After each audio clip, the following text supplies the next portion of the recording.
we are going to Michael, he, him pronouns in California. You are on the Atheist Experience with Armin, Navab, and Secular Rarity. What is up, Michael? Not much, man. How y'all doing? Good. All right, cool, awesome. What you got? I wanted to discuss why I think it's reasonable to believe in God. Yeah, we love that. Yeah, and so basically, the basis of my argument is this. I think it's reasonable to believe in God because belief in God has always been a part of our human existence and will likely continue throughout future generations. Okay, stop right there. And pause right there, Michael, because I think what you've given us already is super, super, super great. Okay, so I am going to counter with something that is going to seem like it's a little bit rough, and I'm doing that on purpose. Okay. Rape has always been something that has been a part of the human culture and most likely will continue on into the future. Therefore, rape is right. Do you feel good about that? No. Yeah, me either, man. Because your argument is a flawed methodology for coming to conclusions. Your argument of we've been doing it for a real long time and it's probably going to keep happening no matter what we do. That is not a good justification for a conclusion. Does that make sense? Well, yeah, that does make sense. Cool. But it doesn't fully address the latter point or whatever that I was making as far as likely continuing throughout generations. I think it does. I think it does because if currently what you're saying is right now people believe in a God, people believe a God exists, and most likely, and I agree with you on this, most likely there will be a little bit of that forever. If you insert something like, I don't know, Nazis or KKK believe that black people are inferior. They do now and probably will in the future. Does that give any credence to that ideology that is obviously stupid and inane and garbage and racist? I mean, I poisoned the well there, but I think we both are on the side of no, it does not lend any credence to that ideology. Just the same as it doesn't lend credence. Go ahead. After Michael answered this, I want to ask him a few questions. Michael, first answer that, and I have a few questions. Okay. As far as does that lend any credence to it, I would say that it shows that it is a serious belief, that has implications upon. Sure, but does it mean it's true upon people? Well, all right. So let me ask Michael. Let me ask the question. Then. Okay. So let's assume that your premise is true. Okay. God belief has been with us for a long time, and it's likely going to be there with us for a very long time in the future. Okay. Why would that make it reasonable to believe in God? Go ahead. That's the point that I wanted to get to, is how this belief is going to permeate and continue to. I don't care. No, Michael, I don't care. We already assumed that it will. Okay. We already assumed that it will. Okay, so you don't even need to convince me of that. We assume that it has been with us for a very long time, and it's also going to continue being with us for a very long time to come. Why would that make it reasonable to believe in God? Well, I mean, I think because I think that it is natural for us to want to believe in something that others believe in. Okay, but that's not the same thing. Okay, let's assume that's true as well. That's an appeal to nature, but I didn't ask you if it's natural or not natural. I asked if it's reasonable. Mm-hmm. Okay, something being natural does not make it necessarily reasonable. Right. So why is it reasonable to believe in God? I mean, you know what? I'm going to give you that as well. Okay. Let's assume that it's natural. There's something naturally within us that makes us want to believe in God. Let's assume that it has been with us for a long time, and let's also assume that it's going to continue to be us for a long time. The question is, why is it reasonable? Because that's your conclusion. Why is it reasonable to believe in God? Well, because of some of the benefits that would come with believing in God. In other words, what are those benefits? if you will. Okay. Wait, is that, so here's the thing. Real quick. Okay. Is that a good reason to believe in something, Michael? Is it a good reason to believe something is true simply because good things happen if you believe it's true? I mean, depends on what the benefits, I guess. Yeah. I don't know. I think despite the consequences of a true statement, whether or not the statement is true is still the case. Whether there are good or bad consequences to accepting the truth, I don't think that changes what the truth is. Yeah. Okay, Elliot, we might actually disagree on this. Okay. Ooh, cool. If there's enough consequences, okay, it doesn't change what the truth is. But it might change it's being reasonable to believe in a lie. Okay. So now that I could agree with. But I was asking about the truth itself. But yeah, I see the distinction. But Michael is not saying whether the truth, he's saying it's reasonable to believe in it. He's not saying if it becomes the truth or not. So even if it's a lie, it might be reasonable to believe in a lie as long as the benefits from that belief is so high that believing in it would be justified. So tell us what the benefits are. Yeah. Okay. So Michael, you're saying there are benefits in believing in God. Okay. So you should have led with that, because if you could show me the benefits, I don't even care if the belief in God has been with us for a long time, or if it's going to remain with us for a long time, whether it's natural or not natural.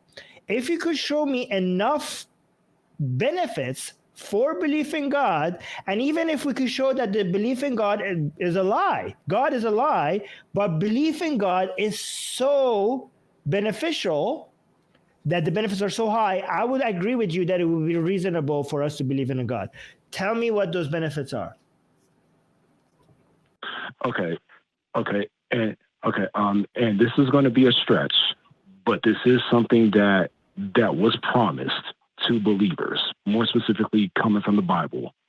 Believing in God, and more specifically, believing in Christ, means that one day we are going to live with him forever in his kingdom in a glorified body.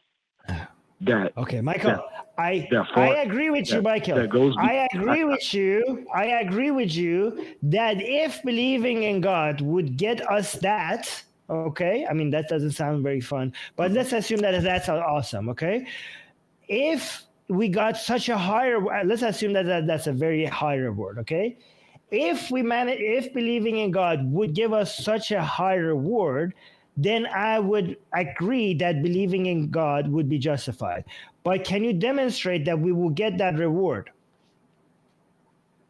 Because that's a promise. That's just a promise. We don't know if it's true. We don't know if we will get it. Can you demonstrate that we will get such a reward? So that promise is linked directly to the resurrection of Jesus Christ, which you guys have talked about earlier today. If Jesus Christ rose from the dead, was publicly executed, and rose from the dead 3 days later, then what he said to his disciples would also give them reason to believe that this is also going to take place for them. That because he was not raised necessarily, from the dead, but I will give you that. Okay, Michael, here's the thing, Michael, okay? Even if Jesus raised from the dead, that will still not be enough reason for me to believe what he said, okay? This guy might be just a very powerful magician or something. I don't know. But I'm going to give you that. Let's assume that if Jesus raised from the dead, then we will get this. That will be reason enough for us to believe that believing in God will give us that reward. Do you have enough evidence that Jesus raised from the dead? So far, we're just hopping from one claim to another one. We're just hopping, like there's. just that written promise is all that I can offer as far as nothing missing. Okay, so I will write down. Okay, so here's the thing, Michael. I will write down right now on this paper in front of me. Do you want me to write this down? I'm not kidding. I'm going to write this down. That Jesus, let me say, Jesus will not rise from the dead. Good? All right. It's there. Okay. We see it. That's there. So now what? You have a piece of paper that says that he will rise and has never risen from the dead. Has never risen. Yeah. Let me make this complete. Risen from the dead before. Okay. So now I have it on paper. You have it on paper. How come mine is not good?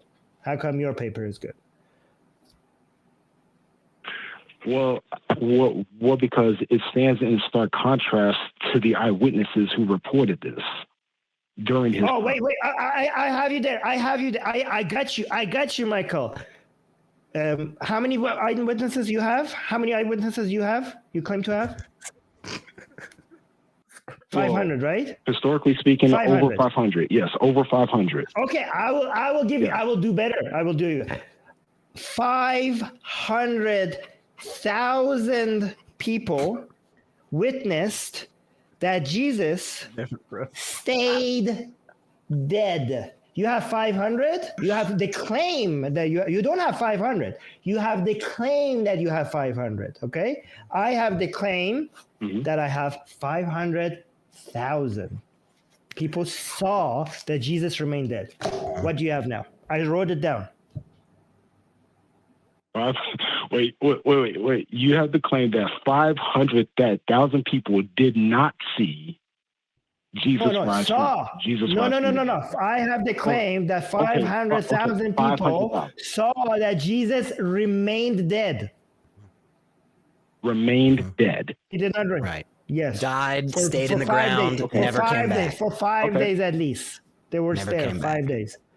Yeah, I have that claim. I wrote it down. Which one has more weight behind it?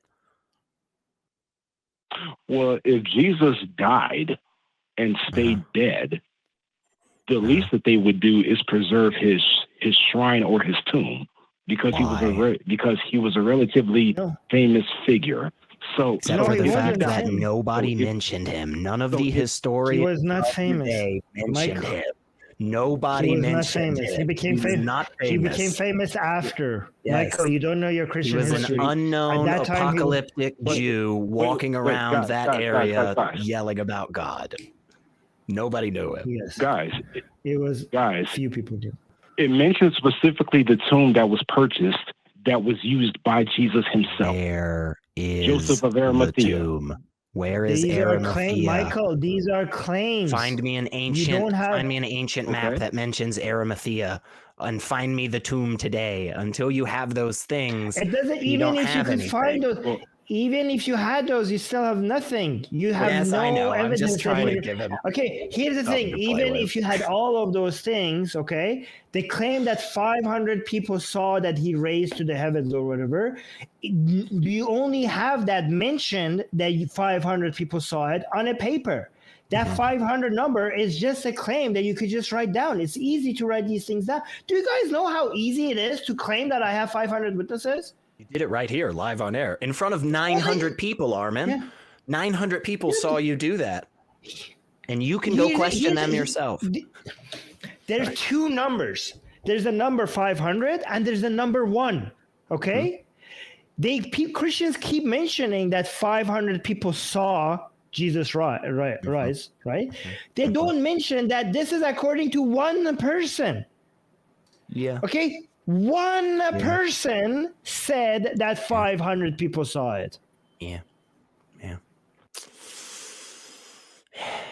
And not a single one of the Gospels claims to be an eyewitness account, actually. That's a very common misconception. At no point in the Bible, at no point in the Gospels does it say, I, insert name here, am writing all of the things that I witnessed. No point does it do that. Luke gets close, but still doesn't even meet that standard. Unfortunately, Michael dropped, and I think in part it could be due to our amazing refutations, or it could be other reasons. Go ahead. Let me tell you something, okay? Mhm. I follow the news, right, a lot, okay?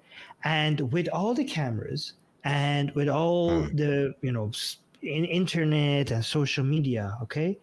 People claim that so many people saw something today, and you go check it and it did not happen. All right. Imagine how and people believe in it. And even after you provide evidence that not only what they say did not happen, the exact opposite happened. But they believe it. Given now with the internet, with cameras, with reporters everywhere, right, with satellite imagery, with investigative journalism on the ground, there. People are so easy to believe something, and you're like, oh, so many people saw it. Like, oh, they did? Okay. And then it just spreads all over TikTok and Instagram the day after. And it's so hard to clean it up after that lie is spread. Given that that's happening right now, imagine the lies, how easy it was back then without all of this verification tools, how easy it was to just say something and it would just stick. And it would just, people would believe, like we're seeing this right now. People are like, how could people believe these things if there's so many people that said that? Like, it happens right now. Of course it happened back then also. It happened more back then. Right. And then because of the fact that it's been around for so long, a lot of people just go, well, it's been with us for so long, it must be true. Yeah. Just fallacies on fallacies on fallacies.